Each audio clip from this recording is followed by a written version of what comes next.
Well, hello. Welcome to Dashcam Diary of a Disabled with me, chronically happy.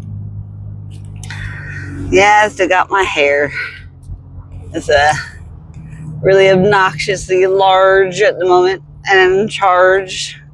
So I got it tied on back with my bandana. On my way to physical therapy first thing this morning. I am so groggy after last night's unwind with me and trying to fall asleep. I have not had a good solid adjustment, or I've had one physical therapy appointment which didn't do much for me. But I'm hoping with a combination of physical therapy and then chiropractic right afterwards. I wish I had them swapped around. I wish I had a chiropractor first and then PT, so PT can kind of get things like sitting correctly after he aligns them, because they could really significantly help my muscles calm down and stop spasming after I get aligned. But they also might make things looser and make things easier to come out of place. So it's kind of a double-edged sword. Having Ehlers-Danlos syndrome is really difficult to balance because, well, at least for me, with my military training of 9 years, I had pushed my body hard. I pushed my body beyond where it wanted to go. It told me to give up multiple times when I was running, or push-ups or sit-ups, and never really sit-ups though. Sit-ups have always been my forte. I've always had a decent core up until after my last tethered cord surgery. I have not been able to get my core strength back since tethered cord surgery number 1. Right now, the biggest update I have is tomorrow's the big day. Tomorrow's the day I see my neurosurgeon for the first time. Love it for the first time. All right. I don't know all the lyrics to the song that I'm thinking of. Don't ever count on me to try and sing a song in the correct lyrics. Unless it's some techno that has the same lyrics over and over and over again, and then I can sing the song. Hence why I like the techno. Well, I don't even like so technically techno's a subgenre of the genre electronic dance music. It got coined electronic dance music, I don't know, probably somewhere in the 2000s. I'm still learning all the more history between the times that I partied in the 90s and warehouse parties and gotten chased off by cops, to now more organized raves, which really I don't even really consider them raves. Like renegades, those make me think of raves back in the day. So renegades are essentially pop-up. You don't know the location of the renegade until you pay. And you have to pay via any other app like Venmo, Cash App, that kind of thing. Once you get that paid for, then you can get the location and then you can go party. But it helps keep the riffraff away, and it helps people who do the security or bounce these events, promoters, and the people that put on these events. They know they're getting paid, and they can pay their DJs that are, popping up and playing with them. I think a lot of them are, I'm not too sure all the logistics behind all of these, pop-up renegades and other kind of stuff, like how everybody gets paid, how, who plays for free, and, that kind of thing. I don't know how any of that works. I'm not that much into the scene. I just go so I can dress as freely as I want to, because I do like to ride the border of dressing too scantily in public, and also, what can I say? I love to push boundaries. I've been pushing boundaries since the 90s, probably actually since the 80s when I was born. I was a troubled,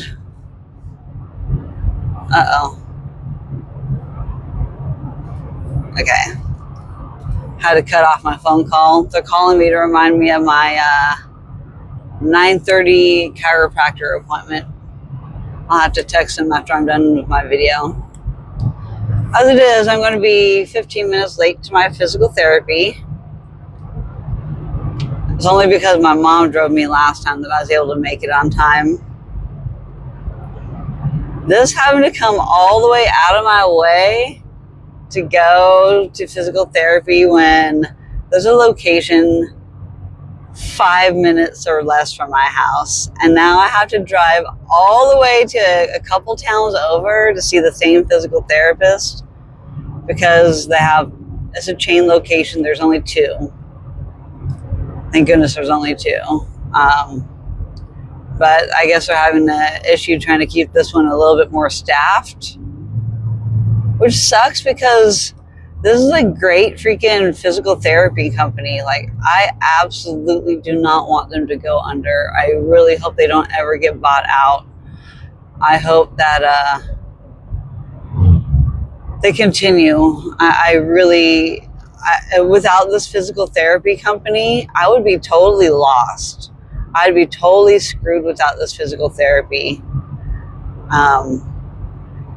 And for whatever reason, they're still capable of getting the VA to approve it. So whatever they're saying to keep writing up reports on me and the status of where things are going, I hope the VA will continue to keep just paying my physical therapy.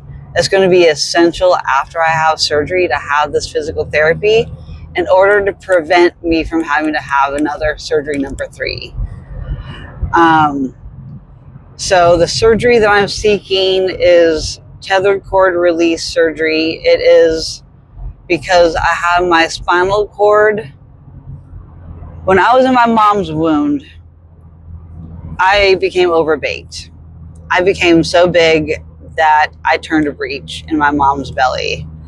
To the point where I was over 10 pounds and 13 ounces.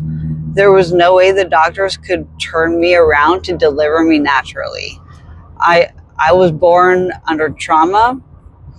My mom and I may not have even made it. I mean, this was 1980 before a lot of things changed with OBGYN. And I was a very traumatic birth. I almost did not make it along with my mom. My head was like this, tilted all the way back, preventing the correct development of my spinal cord, causing me to have what's called spina bifida occulta. I had all the telltale signs and symptoms, and the signs were my birthmark when I was born, hair growing out of it. It was indicating that my dura, which is the surrounding of your spinal cord, it's like, think of a capsule, a pill. Think of the medicine inside that pill. That's my spinal cord. And well, my dura, the capsule itself, it didn't seal properly. So think of that capsule as leaking. It leaks and isn't like properly cushioned, and there's like a little bit of a cushioning between your spinal cord and your dura. Well, I really have a lot less of that cushioning because I'm essentially having a spinal cord leak. But it's not like the traditional spinal cord leak. It's just the dura surrounding the spinal cord. So my capsule is just really weak and just very malleable. And so any kind of pressure along that dura is essentially pinching off my spinal cord. It's pressing on my spinal cord, giving me neurological issues. Thankfully, not to the point where I have other family members that have seizures and other neurological issues. But I fully believe it's a combination of bad genetics on my mom and dad's side of the family. My dad's side of the family has the Ehlers-Danlos syndrome, the connective tissue issues, the collagen. It's a collagen-based connective tissue. It affects a lot of our hair and nails. Our collagen. The collagen that keeps you looking young or old and stretchy and not stretchy, or it gets to the point where basically a person with Ehlers-Danlos syndrome has extra collagen because it doesn't know how to make it correctly. So it has extra collagen in spots, but it has less collagen in other areas. It's faulty. It doesn't, like, if you think of computer coding, like ones and zeros and binary, you know, 1 0 1 0 1 0. Well, my coding for my connective tissue is like jacked up. It's like missing zeros and missing ones in the spots. But then it has an accumulation of ones and zeros in other areas where it helps me look young and it helps my skin stay super soft. But then it gets to the point where it overuses it to the point where I'm going to turn really old looking really fast, and everything breaks down a lot faster than usual. Once I get to a certain age, whatever the age that's going to be for me, everybody's different. It's a spectrum. It's just like with the mental health, you know, how everybody was listed either as autistic or Asperger's is not full on autistic, but like you got characteristics of it, but it's just a spectrum. So there is no such thing as Asperger's anymore. It's just being on the autism spectrum, which has so many stigmas behind it too anyways. So the surgery I'm seeking is my spinal cord surgery. After 3 months after my first surgery in 2020, in February, March of 2020, after I had my surgery in January, so maybe it was March, April. At least within 3 months though, my spinal cord had adhesed to the scar tissue from the surgery because I had a hematoma, because I believe the hematoma came from the leakage of the dura, and the dura didn't know how to protect itself, so it tried to protect itself with a hematoma, and it created extra connective tissue, scar tissue, whatever, you know, may be. People with Ehlers-Danlos syndrome have atropic scarring, which is just atypical. It's not normal scarring patterns. It takes longer to scar and heal over because the older we get, the less collagen and young peptides and stuff that we have. It's a really complicated syndrome. I would like to say disease, but it hasn't made the disease status.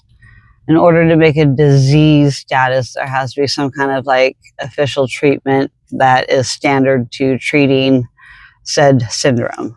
They don't know enough about Ehlers-Danlos syndrome. They're making strides every day. They're learning new stuff every day in the medical field.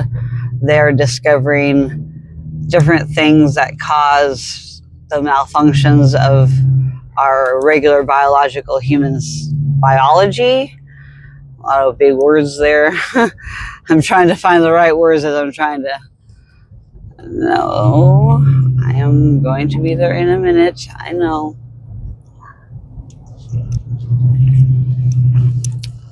I am 0.3 miles away. So I got to be ending this video. I just, as I go into this neurosurgery appointment, I have to describe pretty much what I've described in this video. I was born with these issues and complications from surgery number 1, and I now have physical therapy in place to be able to help me to prevent me from tethering again and making it that much worse. I don't know if I should turn here or turn. I'll wait to turn. So just wanted to give you a little update. Really anxious about this. I don't know if I should take any of my medical files with me. I always get like overstimulated and over excited about explaining things to doctors, and it's a lot. I'm extra, and I always seem to have, where is this place? Oh, it's over to the left, I think. Yes. Oh, wrong parking lot. Man, this is so complicated to get into this one. Not that the other one's easy, but this one's a little bit more hidden than the one I go to in my town. So I gotta go. I love you all. Thank you so much for listening to the update. Peace out.